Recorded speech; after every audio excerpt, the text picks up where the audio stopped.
The reason for this video is to display what the Arts Council England grants are usually awarded to, as well as serving as practice at data analytics. My name's Matthew, and I come from the town of Skelmersdale, a town of culture, art, and roundabouts. You've seen Stonehenge, but have you heard of Skemhenge?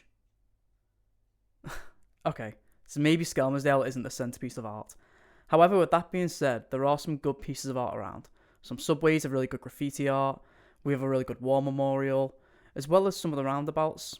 This is Hope Island, Skelmersdale Faces, and whatever this cube is. And today I want to talk to you about how you can get money to create art via the Arts Council. For those who don't know, the Arts Council is, and I quote, a national development agency for creativity and culture. In short, you write up a bid to get a grant for money, you send it to them, and if they like it, they give you some money. If you go on the website, you're going to find a 19-page terms and conditions document for just about the grants. But in short, you get given an allocated amount of money and it's yours. However, you have to use it for what you put that bid in for. And if there's any that's unspent, you need to return that money back to the Arts Council. Granted, I doubt anyone really does that. Also, the Arts Council reserve the right to recall that grant back. And if you're curious, where does the Arts Council get most of its funding to give you these grants? It's usually via the government and the National Lottery. Without further ado, let's start looking at this data. So here I am on the Arts Council website. If you use the same URL I've used, you'll be able to get here and you'll be able to download the same data files that I'm using. In this case, I'm using the National Lottery Project Grants, Lists of Awards, year 2022 to 23. When you download this file, it'll come in an Excel format, so it'll look a bit like this.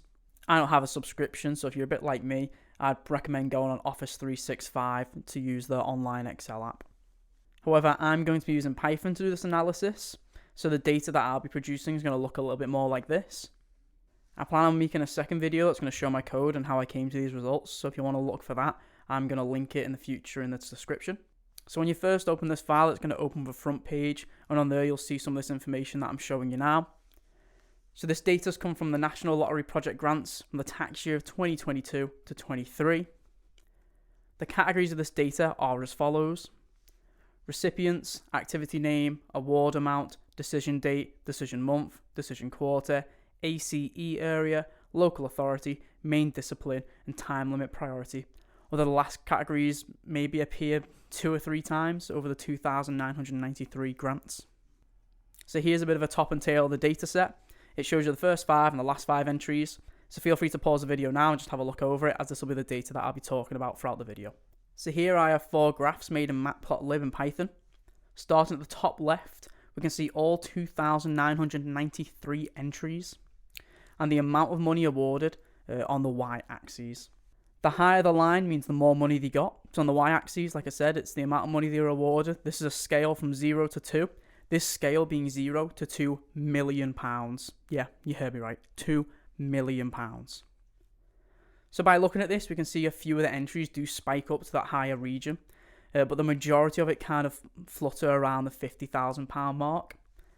And also, an extra bit of information I'd like to add is that these entries from 0 all the way to 2,993 are in chronological order. So entry 0 is at the beginning of the tax year, and entry 2,993 is at the end of the tax year. So below that graph, you'll see a horizontal bar chart. This is what we all want to know. Who got the most? How much was it? And how do I get it? Looking at that chart, we can see we've got the National Theatre pulling in 1.2 million. Royal Shakespeare Company just shy of 1.3 million. The National Literacy Trust with over £2.1 million. Southampton Culture Trust with 1.5 million. And the University of Kent with 1.1 million. As if universities didn't already get enough money from tuition loans. Anyway, the big shocker here is the £2.1 million, mostly because I didn't even know who they were. And the National Theatre I recognise with 1.2 million, but no wonder they put on whatever they like. I'm just joking. And with all jokes aside, these companies made a bid for these grants and they got it. I've no doubt that there's someone who works at these companies that's sole job is to get these grants, because £2.1 million is a serious amount of cash.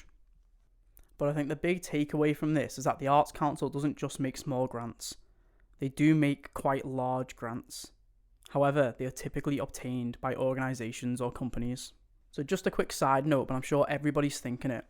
I decided to sum up all of these grants given in this tax year, and the result I got was £105 million.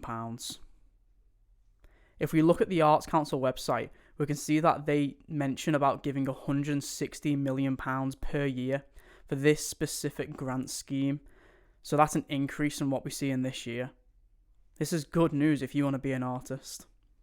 If you wish to read the other bits of information on this image, please pause the video. And for those of you who were curious, the lowest amount that was awarded was £1,000, as you can see in this image. Again, if you wish to read these grants, please pause the video. Another thing I'd like to mention is that generally these grants are not given to repeat artists or companies, with the highest company and artist repetition being a total maximum count of 3. Now moving to the top right, in this chart what we see is the most commonly awarded amounts. In this case we can see that £30,000 is the most commonly awarded amount, being awarded 217 times. This is then followed by £25,000 awarded by 33 times. It's important to note when I did this graph that if you put a bid in for £29,999 and nobody else put a bid in for that very specific number, then that will have only got a tally of being awarded once. So what we see here is a massive difference between the most commonly awarded amount being £30,000 compared to £25,000, as one was awarded 217 times and the other 33 times, which essentially means if you want to get a £30,000 grant, you've got better odds of that number than any other number. And then finally, if we move to the bottom right, we see a chart describing how many amounts awarded by a percentage in what quarter of the year. And it's good to remember that this is via the tax year, so the first quarter will have started in March and the final quarter would have finished in April. If we look at this, we find that the last quarter has the most, but I would say it's fairly evenly distributed throughout the year. And because of this reason, I think it's to no surprise that the final quarters were the most amount was given, as it's most likely when the Arts Council is trying to get rid of any money that's left for that year. So the next two graphs I'm about to show you here are about the awarded discipline. What this is are grants that were given to a specific area of art. So for example, theatre, music, dance, the list goes on. In the pie chart, you can see what percentage was given to what area, and in the graph below, you'll be able to see a more accurate amount of what was given where. For those who are wondering what the other category is, it's a piece of data that was missing this information. Now, I could spend hours talking about the data of each discipline. However, I'm going to narrow it down to things that I found personally interesting. The first thing I'd like to talk about is what a not discipline-specific category is and what kind of grants they are. When looking over this category, I was shocked to see St Helens Council getting £200,000, also being awarded by the local authority of St Helens Council. Other companies you could find on there, the NHS was on the British Underground Limited, which I found out wasn't like London Underground. But generally, these companies, when looking into them, were companies that were going to facilitate or provide an area for art, but not necessarily create it themselves. Next up, I've got the museums that got grants. So this is just a brief look at those. I was quite shocked to see that the National Art Collection Fund got just shy of £900,000 to put on The Great Escape, while other museums were only getting grants around £3,000. Obviously, this isn't particularly a comparison. I know that each museum and each grant will have been for a different event, which will be in different sizes. So this is just an insight again of what there is. I'm also just going to display the libraries that were on there because there wasn't actually that many of them that got grants. However, one of them did manage to get £500,000, but the rest of them hadn't been so fortunate to get grants that high. The next pie chart I'm going to show you is the awarded region, with the North, I'm proud to say, at 24.1%, big up the North, London coming in at 27.9%, South East 20%, South West 12%, and Midlands 14%.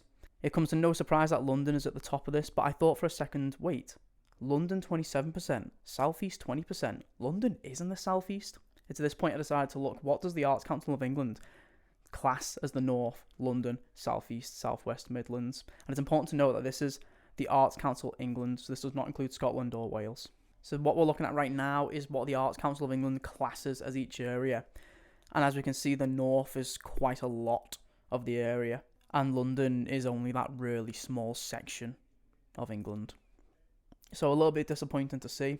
And if you look at the lists and criteria of each area that's in there, the North clearly has many more categories of local authorities than other areas. With that being said though, I was still glad to see 24% going to the North, as I went into this with a prejudice, thinking that the North would have the worst amount of funding compared to other areas in Britain. So with this knowledge, I just wanted to look at this chart one more time so you can pause it and have a look yourself and put your own conclusions on this information.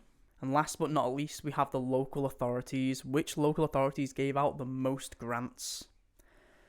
And here they are. Leeds coming in at 5th with 66 grants awarded in the tax year. Manchester at 77. Brighton and Hove at 83. Hackney 85. And Birmingham at 85. Birmingham had the most Arts Council grants awarded in the year, tied with Hackney. This is Birmingham. This is bankrupt Birmingham. All jokes aside, I was really pleased to see places like Manchester, to see Birmingham, to see North, Midland and South appearing on this chart. So to wrap everything up, I just want to say art is subjective. This video isn't here to shame anyone for getting large grants. It isn't here to shame anyone for getting smaller, lower grants. It's just here to show people what there is and what you can access as an artist to help fund your projects. I just think it's important that everybody knows about this if you want to go into art, because I only knew about this by going to university and lecturers bringing it up. So as a conclusion to this whole video, I just want to state that the most awarded amount was £30,000, being awarded 217 times. The most awarded discipline is theatre. The most awarded location was in London with Hackney, but also in the Midlands with Birmingham. And the time of year doesn't really matter. I'd say if you want to get a grant from the Arts Council, put it in as soon as you can. And remember, art is subjective. And thank you for listening.